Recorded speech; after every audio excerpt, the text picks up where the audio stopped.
मालिक को पाने के लिए सद्गुरु जरूरी है। बुरे कर्म मिटाने के लिए सेवा जरूरी है। आत्मा की शांति के लिए सिमरन जरूरी है। 84 से मुक्ति के लिए नाम जरूरी है। बाबा जी की प्यारी साध संगत जी, राधा स्वामी जी। प्यारी साध संगत जी, आज की जो साखी हम आपको सुनाने जा रहे हैं, ये साखी सुनकर आपको एहसास होगा कि सतगुरु के तो खेल ही निराले हैं। उनके जीवन से हमें क्या क्या सीखने को मिलता है, आइए जानते हैं इस साखी के माध्यम से। साध संगत जी, सतगुरु नानक बचपन से ही मोह माया और दुनियादारी से दूर रहा करते थे। उनका ऐसा स्वभाव देखकर सतगुरु के पिता मेहता कालू जी तो बहुत चिंता में रहते थे कि पता नहीं मेरा लड़का दूसरे लड़कों जैसा क्यों नहीं है। तो एक दिन उनके पिता मेहता कालू जी ने सतगुरु नानक को अपने पास बुलाया और कहा कि हे नानक, तुम मेरे इकलौते बेटे हो और मेरी आंखों का तारा हो। तुम्हारे कारण मैं बहुत चिंता में रहता हूँ, क्योंकि तुम दूसरों से अलग हो। मैंने तुम्हें जितने भी काम करने के लिए कहा है, तुमने मुझे मायूस ही किया है। लेकिन मुझे तुमसे बहुत उम्मीद है कि तुम एक दिन बहुत अच्छे व्यापारी बनोगे और अपने कुल का नाम रोशन करोगे। तो सद्गुरु नानक ने अपने पिता मेहता कालू जी की बातें बड़े ध्यान से सुनी। सद्गुरु नानक की माता भी वहां मौजूद थी। उन्होंने भी सद्गुरु नानक को इसी प्रकार समझाया। तो सद्गुरु ने जवाब दिया, पिताजी, आप मायूस क्यों होते हैं? मेरे हाथ में तो कुछ भी नहीं है। जो कुछ भी हो रहा है वो तो ईश्वर की रजामंदी से हो रहा है। अगर कोई बात आपको बुरी लगती है तो उसके लिए मैं आपसे क्षमा मांगता हूँ। इसके पश्चात आप मुझे जैसा भी आदेश देंगे, मैं पूरी कोशिश करूँगा कि उसका अच्छी तरह से पालन हो। तो सतगुरु नानक के मुख से ऐसे वचन सुनकर सतगुरु नानक के पिता मेहता कालू जी बहुत प्रसन्न हुए। उन्होंने सतगुरु नानक को शाबाशी दी और कहा कि जाओ बेटा, दूसरे शहर में जाओ। मैं तुम्हें 20 रुपए देता हूँ। इसका खरा सौदा करके लाओ और उसे यहाँ पर लाकर मुनाफा कमाओ। लेकिन एक बात का ख्याल रखना, सौदा करते वक्त इस बात का ध्यान रखना कि हमें मुनाफा हो सके। जाओ, दूसरे शहर जाओ और बाला को भी साथ ले जाओ। इससे तुम्हें मदद मिलेगी और तुम ये सब आसानी से कर पाओगे। तो सतगुरु नानक खरा सौदा करने के लिए भाई बालाजी के साथ निकल पड़े। तो जिस रास्ते से होते हुए सतगुरु नानक और भाई बालाजी जा रहे थे, उस रास्ते में एक बाग था और उस बाग में बहुत बड़े बड़े पेड़ थे, जिन पेड़ों पर कुछ साधु महापुरुष बैठे हुए थे। कोई उल्टा लटका हुआ था, तो कोई एक पांव पर खड़े होकर तपस्या कर रहा था, तो कोई बैठकर जप कर रहा था। तो उनमें से एक मुखिया साधु भी थे। तो सतगुरु नानक उनके पास चले गए और सतगुरु नानक ने वचन किए कि हे महापुरुष, यहाँ पर इतनी ठंड है और आप निर्वस्त्र हैं। क्या आप ये सब अपनी मर्जी से कर रहे हैं या फिर आप किसी मजबूरी से ये सब कर रहे हैं? और यहाँ पर तो कोई भोजन का प्रबंध भी नहीं दिखाई दे रहा। तो सतगुरु नानक के ऐसे वचन सुनकर उस साधु ने कहा कि हे बालक, हम भी तुम्हारी तरह थे। हम भी किसी परिवार के सदस्य थे, लेकिन हमने जाना कि ये सब मोह माया है, यहाँ पर कुछ भी सत्य नहीं है। तो इन्हीं बातों को लेकर हमने अपने परिवार का त्याग कर दिया, दुनियादारी का त्याग कर दिया और हम यहाँ पर अपनी तपस्या के लिए आ गए, ताकि तपस्या करके सत्य को जान सकें, उसके भेद को खोला जा सके। तो उनके मुख से ऐसे वचन सुनकर सतगुरु नानक कहने लगे कि आप इतने दिनों से यहाँ पर भूखे क्यों बैठे हैं?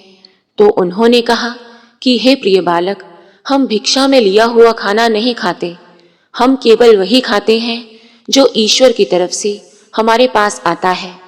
अगर खाना मिल जाता है तो ठीक है, अगर नहीं मिलता तो ईश्वर की मर्जी समझकर भूखे रहकर उस मालिक की भक्ति करते हैं।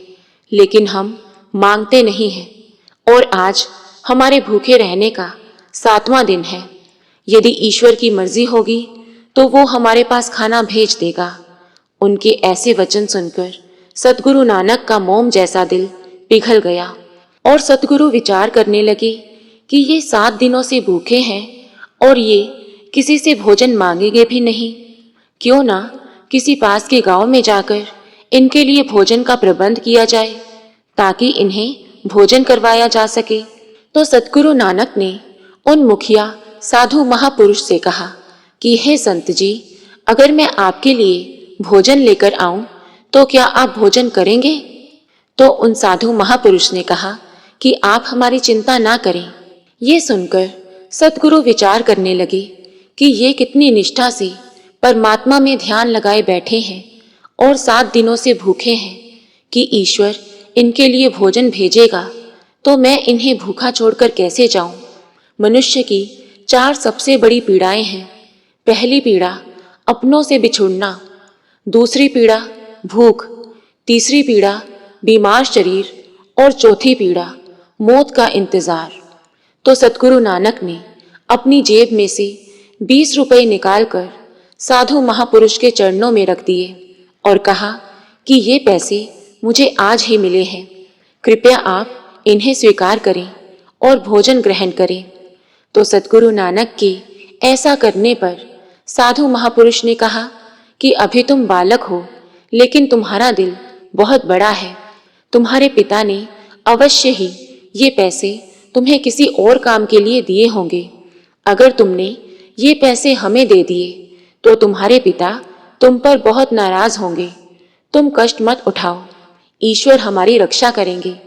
ये सुनकर सतगुरु नानक मुस्कुराए और कहने लगे कि हमारे शरीर में कष्ट सहने की क्षमता होनी चाहिए और दिमाग को ये सिखाना चाहिए कि कैसे दूसरों से प्यार किया जाए, सेवा की जाए, और जो होना है वो अवश्य होकर रहेगा। लेकिन अच्छे कार्य करने का समय बार बार नहीं आता। अब आप इन पैसों से अपना और अपने साथियों का भोजन लें और ग्रहण करें। तो सतगुरु नानक के मुख से ऐसे वचन सुनकर वो साधु महापुरुष कहने लगे कि यदि तुम इतना कहते हो तो ठीक है, लेकिन हम ये पैसे नहीं लेंगे। तुम इन पैसों से भोजन की सामग्री लेकर आओ, हम भोजन यहीं पर तैयार कर लेंगे। तो ये कहकर वो साधु अपने ध्यान में लीन हो गए और सतगुरु नानक भोजन की सामग्री लेने के लिए बाजार चले गए। भाई बालाजी ने सतगुरु नानक को बहुत मना किया, लेकिन सतगुरु नानक ने भाई बाला की एक बात नहीं सुनी। तो जब सतगुरु नानक भोजन की सामग्री उन साधु महापुरुषों के पास लेकर आए तो उन्होंने अपनी आंखें खोली और उन्हें आभास हुआ कि गुरुजी कोई आम बालक नहीं है, और उन्होंने ये वचन कहे कि हे ईश्वर, अब हमें आभास हो गया है, अब आप यहाँ से जाएं, भोजन हम पका लेंगे।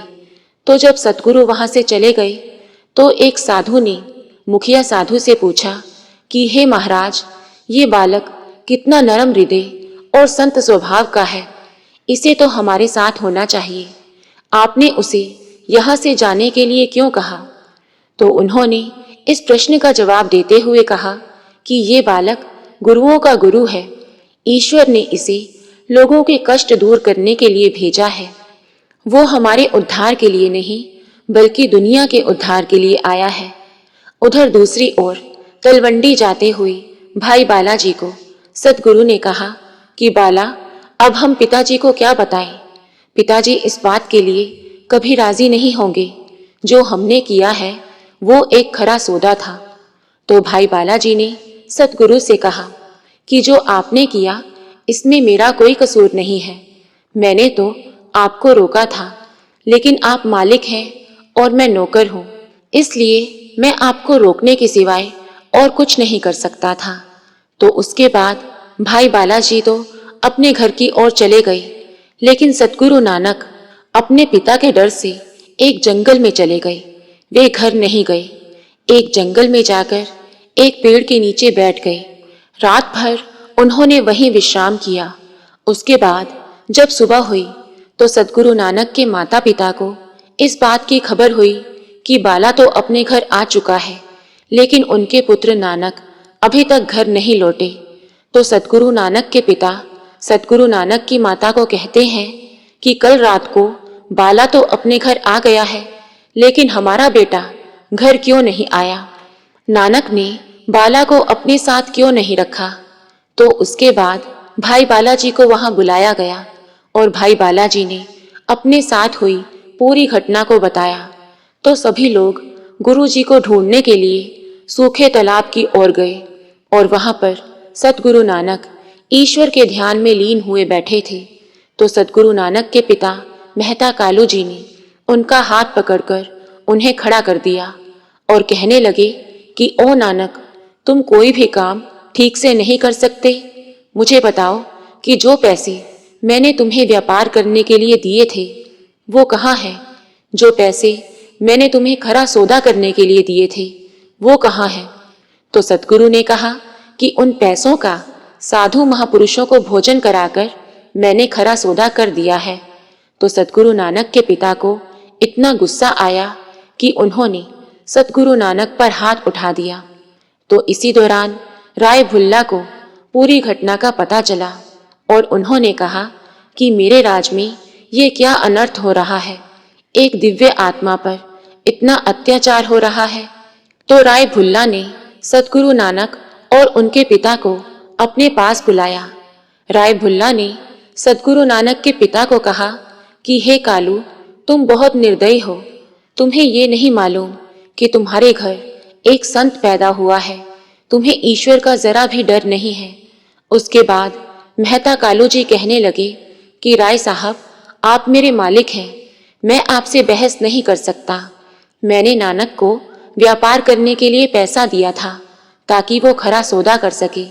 अगर ये पैसा कमा कर दान में देता तो मुझे कोई आपत्ति नहीं थी, परंतु इसने तो मेरे द्वारा दिया हुआ धन ही दान में दे दिया, इसलिए मैं इस पर क्रोधित हूँ और इस पर हाथ उठाया। तो ये सुनकर राय भुल्ला ने मेहता कालू जी से कहा कि तुमने नानक को पैसे व्यापार करने के लिए दिए थे, खरा सौदा करने के लिए दिए थे, लेकिन इसने उन पैसों का साधु महापुरुषों को भोजन करवा दिया। और ये कहा जाता है कि यदि तुम दान करते हो तो उसका 10 गुना तुम्हें इस जन्म में मिलता है और उसका 70 गुना अगले जन्म में मिलता है। इसलिए जो नानक ने किया उससे खरा सौदा तो कोई और हो ही नहीं सकता। उसके बाद राय भुल्ला ने मेहता कालू जी से कहा, ये लो जो 20 रुपए तुमने नानक को दिए थे। तो सतगुरु नानक के पिता मेहता कालू कहने लगे कि मैं आपसे पैसे कैसे ले सकता हूँ।